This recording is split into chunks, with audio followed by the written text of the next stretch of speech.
I have a question and answer session. So the press wants to have any discussion or any questions, they can come forward. You can ask him also in Cantonese or whatever. You can also ask in Cantonese or English. Yes.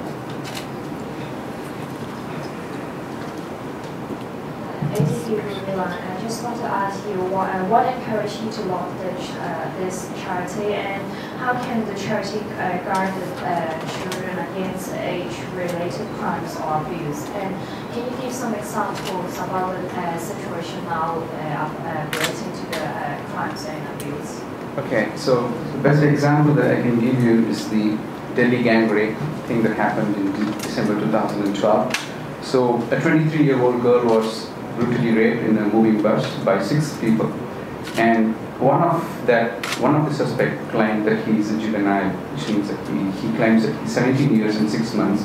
As Dr. Kaul mentioned, anyone below the age of 18 is considered as a child, and above 18 is an adult. So even if they are 21 or 22 years old, due to lack of birth certificate, they claim a younger age, so to just escape the adult prosecution. So this person claimed that he's 17 years and 6 months, and the court ordered to go for a bone ossification test, which is not the right method. And but eventually they said that the Indian court said that none of these methods are appropriate. And when I suggested to do a dental assessment for this person, for some political reason, I was not allowed. But these things happen when someone says that someone wants to escape the law. Due to the absence of birth certificate, they claim a younger age, so that the maximum punishment would be just 3 years of imprisonment. But if the person is found an adult that's above 18 years, he can be even hanged. So that is a life or death situation. So to answer your first question, so these kind of injustices are happening across the world. And as I mentioned, think about a scenario when a child was placed in adult detention camp. These people are called as unaccompanied asylum-seeking children, UASA in the UK context. So these people, they come from Afghanistan or sub-Saharan Africa.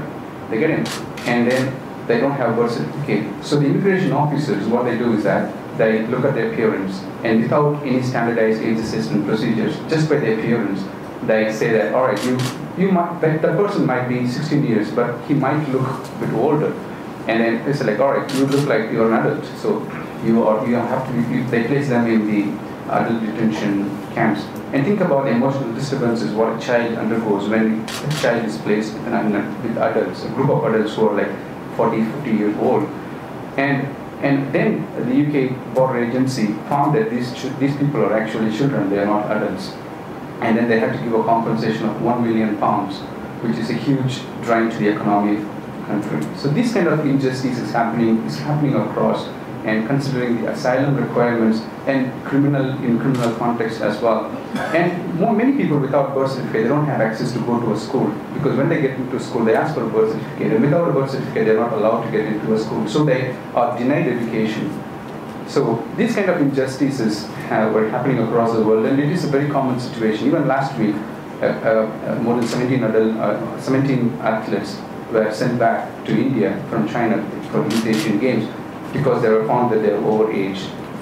So to just put an end to all these things, I started this foundation with 2 perspectives. One, to improve birth registration in the future, and retrospectively to give age to people without birth records through a scientific method, a scientifically acceptable, ethical method. And we are developing a system, and then with using that, we will be able to use this to estimate the age of these people.